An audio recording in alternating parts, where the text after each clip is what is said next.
I must admit, I am finding myself increasingly disillusioned with England weeks, because you hear these press conferences that go on and on and on. And actually, in the office tonight, we played a game, and my producer said, this was the question that was asked of fill in the blank.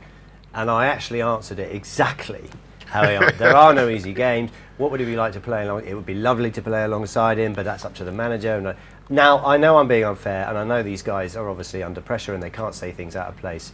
But what is the point of these press conferences? What is the point? The point is to show the sponsors at the back. That's the only reason for those press conferences. That's just for the sponsors. Occasionally the manager will say something interesting. What they should do is they can get a little tape cassette, can they, say, right, and just go, bump, press the button, and they'll say exactly the same thing. Have you ever heard do it on a space hopper, make it interesting. Ever heard an England player say, actually, Spirit of the Camp ain't that good, we don't really get on? They've said it under Capello, they've said it under Steve McLaren, they said it on Rex. So they're going to say that because they want to be in the team, they want to please their manager. The only thing as well, why can't an England player actually come out and say, actually, we're obviously Moldova away, if we're at our best and we play anywhere near our full capacity, we should worry about more ourselves and worry about Moldova, and I can't see there being because if they do that, then the Moldovans will sort of pick the put the paper up in the dressing room. Does it really matter?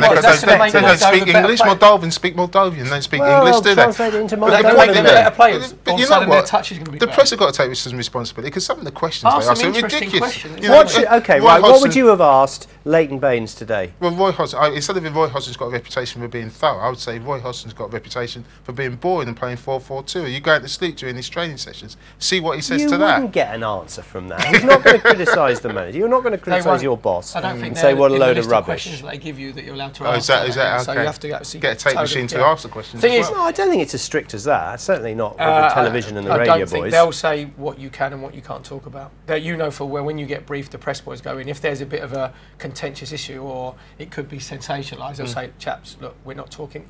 For instance, when John Terry was going in for his interviews, but we're not talking about that's anything. fair enough. It was a court case, wasn't it? So yeah, well, no, it could be subjuicy. But as you said there, just the press boys have to think of more interesting questions. They have to actually here's something for the players tweet us in your questions for England players, just to entertain us, so that we can think of something. It doesn't have to sort of completely stymie them, so it puts them in a difficult position. At Sports Tonight TV, just tweet in the questions that you would ask England players in what's known as the dark weekend in the Premier League. Do you know what? Because there's no Premier League. It's actually called a dark weekend because there's no football. My first question, Payne, would be: who had a nightmare in training today?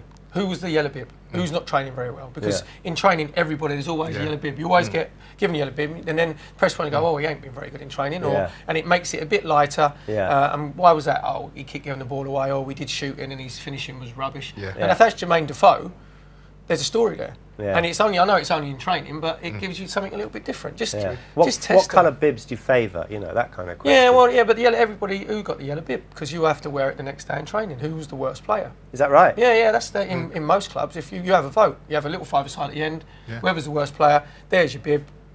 You put it on. So who's wearing the yellow bib? Just silly question like that, and then go.